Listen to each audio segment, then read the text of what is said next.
Hey guys, Catherine here. Coming back at you with making another bezel from Sculpey. I was showing my bee Sculpey bezel to one of my friends, and she said that is really cool, but I'm not into bees. Can you make it shaped like a hummingbird? And I said, well, yes, I can. This allows me to make a bezel shaped any shape that I want. So I drew out a hummingbird, and I am going to make a bezel in the shape of a hummingbird today. And I wanted to show that process to you. Just like last time, I'm taking a bit of clay. This time I've got black and yellow clay swirled together. And I am going to take and, well, I'm flattening it out a little bit because I want longer strips if I can manage it, because this is fairly long shapes here. But I'm going to take and lay it down between a couple of popsicle sticks and roll it out to the width of a popsicle stick, because that worked out well last time. There we go. And then I do think I'm going to use the edges of these popsicle sticks just to straighten up this edge a little bit and see if I can't bring it in a little bit more so that I can get less rounded edges on the ends here.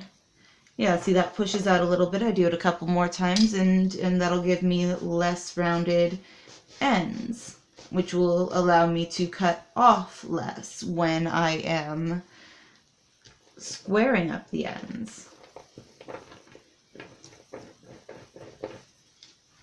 Here we go.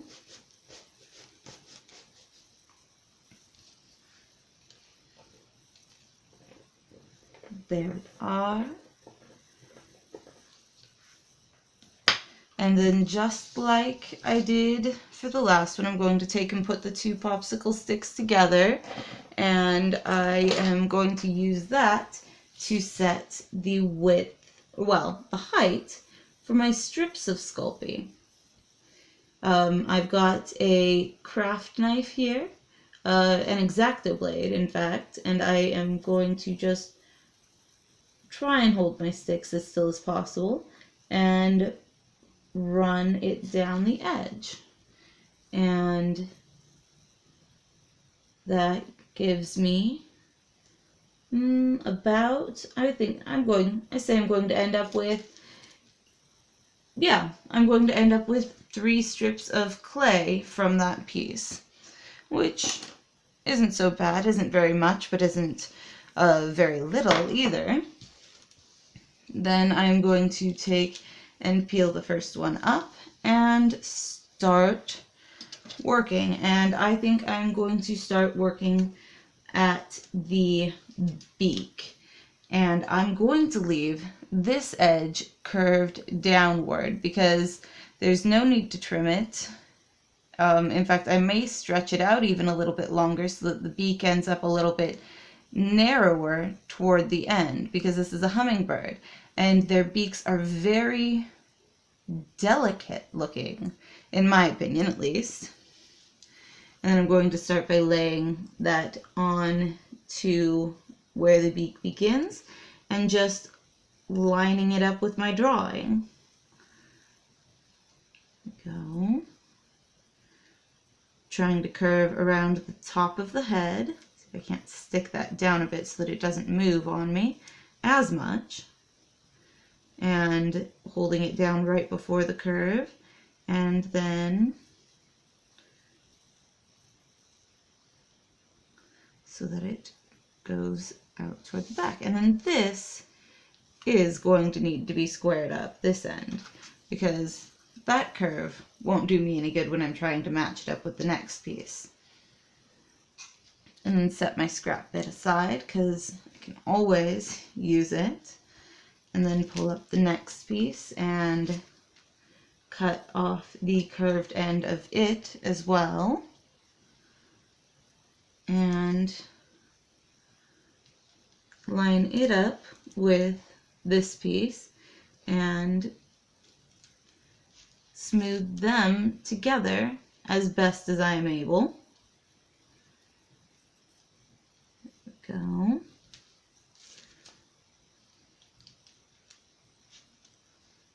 And it curves right up to the tip of the wing and then ends at an angle. To get really sharp angles like those tips of the wings and things, I'll want to cut it off and then line up another piece to it. So now that I've got that piece set, I'm going to just pick this up and flatten it and attach it, smooth it across that joint with my nail just a little bit because I do want it to be really well joined. So, and then I'll flip it onto its back and do the same thing on the other side and on the bottom edge, and then press it back into place. Maybe, hopefully. Go.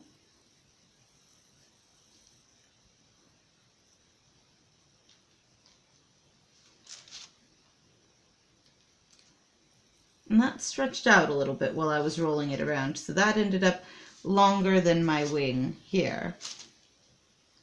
I'll just have to trim it again. It's okay. There we go. Come on, back into place with you. And then I've already got this one cut at that nice angle that matches up with this one. So I'll line them up together and mash it into the feathered shape that it is trying to make here. And it comes in right to, let's see if I can't get it right out to that point. And then this is curved downward at the top there, so I think if I cut off just a little bit at an angle, I can reinforce it from the other side when I put the next piece on. Now, before I do that back wing, I am going to do the portion where it comes down to the tail. And for that, I do want to take this piece and start off by cutting the end right at that same angle that the wing is at, and line it up with that wing section and press them together very firmly.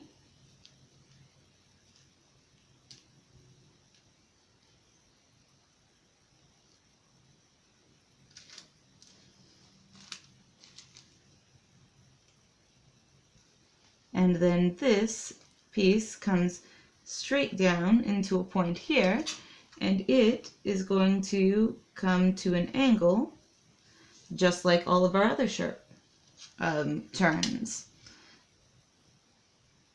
There we go.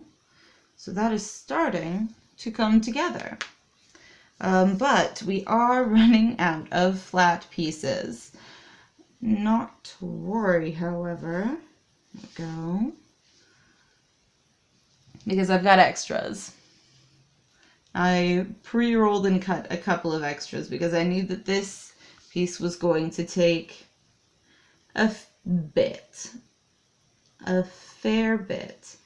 Alright, and then I am going to take this shorter piece and line it up and start working around from the other direction, from the beak again, because this needs to come in under the jaw, and it is going to curve in. So it's going to also want to be cut off at an angle. And that piece is small enough that I don't know that if we'll find anywhere for it to be of use. But we shall see. Then I'm going to start by taking one of my other pre-cut pieces and angling it off as well.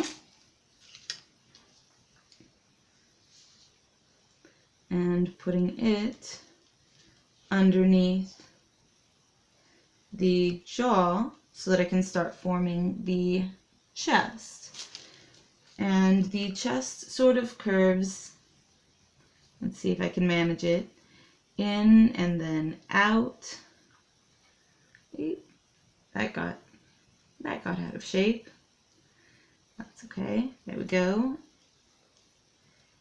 In and then sort of out. And then that angle is not sharp enough that I'll need to cut it. So I will push that back into shape. And then just start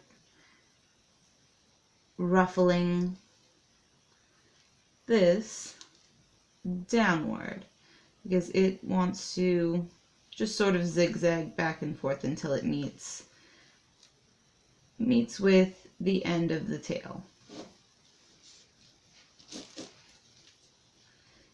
Go. And then it's going to need to be cut at an angle as well. And then press together with the tail there. And the Sculpey that I'm making this from is mostly just scraps, little bits of leftover that got piled up and didn't end up making it back into their own color because they were mixed with other colors and couldn't go back in, or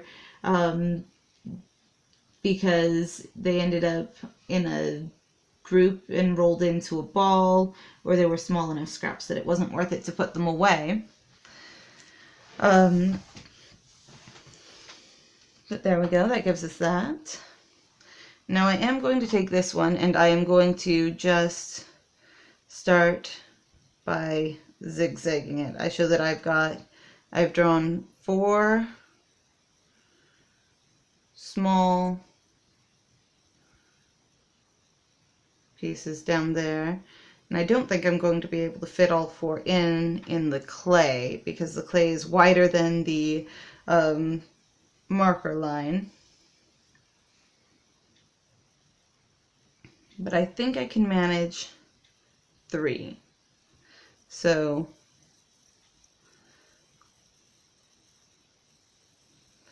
I'm just pinching the folds so that they sharpen out just a little bit more.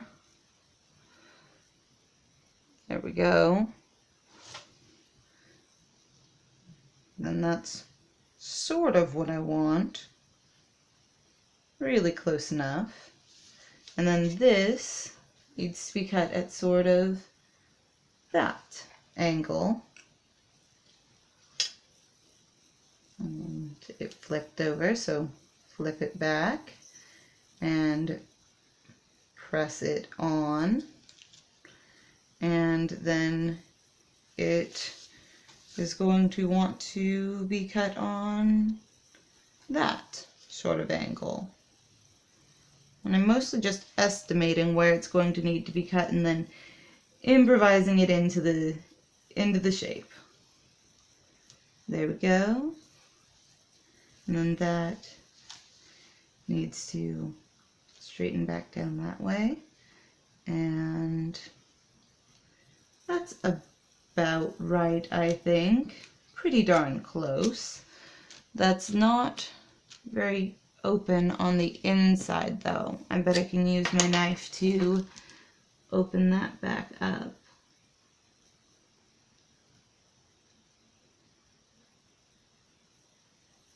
There we go. Might need to cut a little bit of that out actually. Let's see.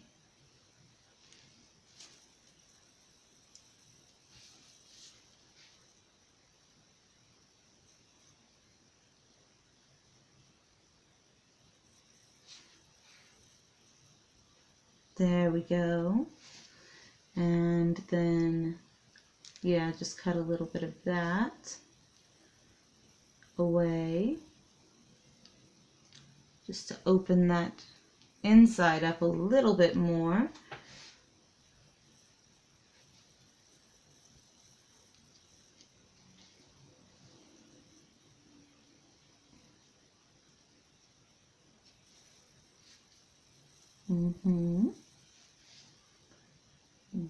Flatten it back up towards the body.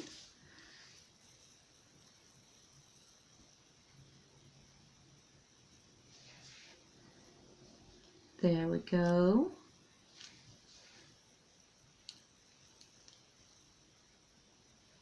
And I could do this part of it, the tiny inside smoothing, cutting sort of things for the entire time and still never be satisfied. But there comes a point where you just have to go, that is good enough. And you have to summon the willpower to stop sculpting on it anymore. And I think we're at that point. So that's the tail. And then we just have the back wing.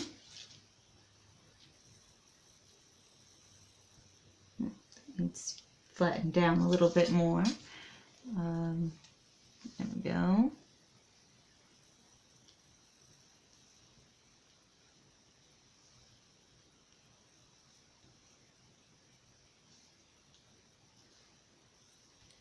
Okay. Then we just have the back wing, which will take one of these pieces, cut at that angle, and slid right up to the join there, and then cut at that angle and flipped around so that it matches itself, and then cut at that place, I'm guessing, and given a sort of tuck here if we can.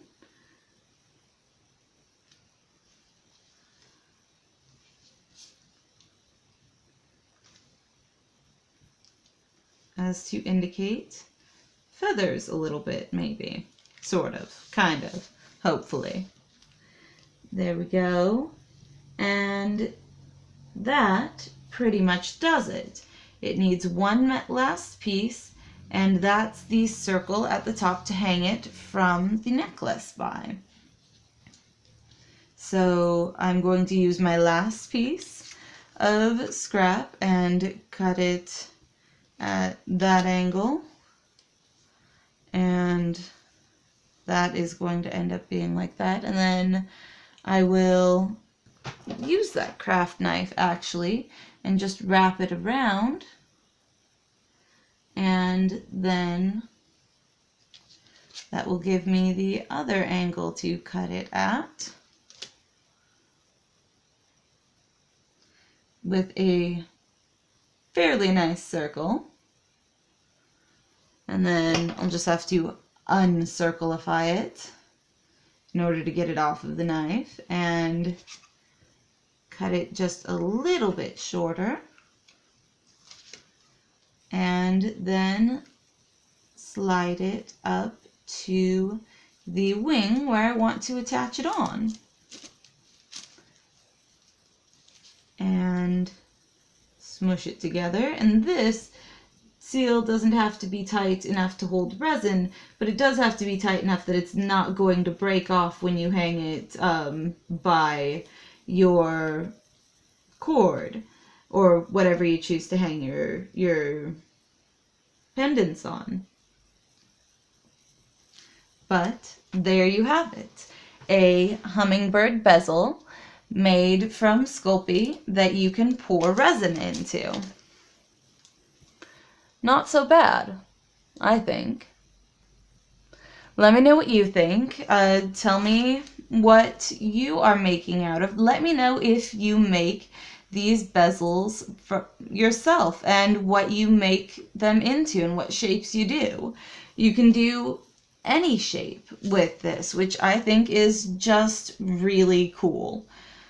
Any shape you want to, and it ends up exactly as, well, not exactly as you draw it, but it ends up in any shape that you draw it as.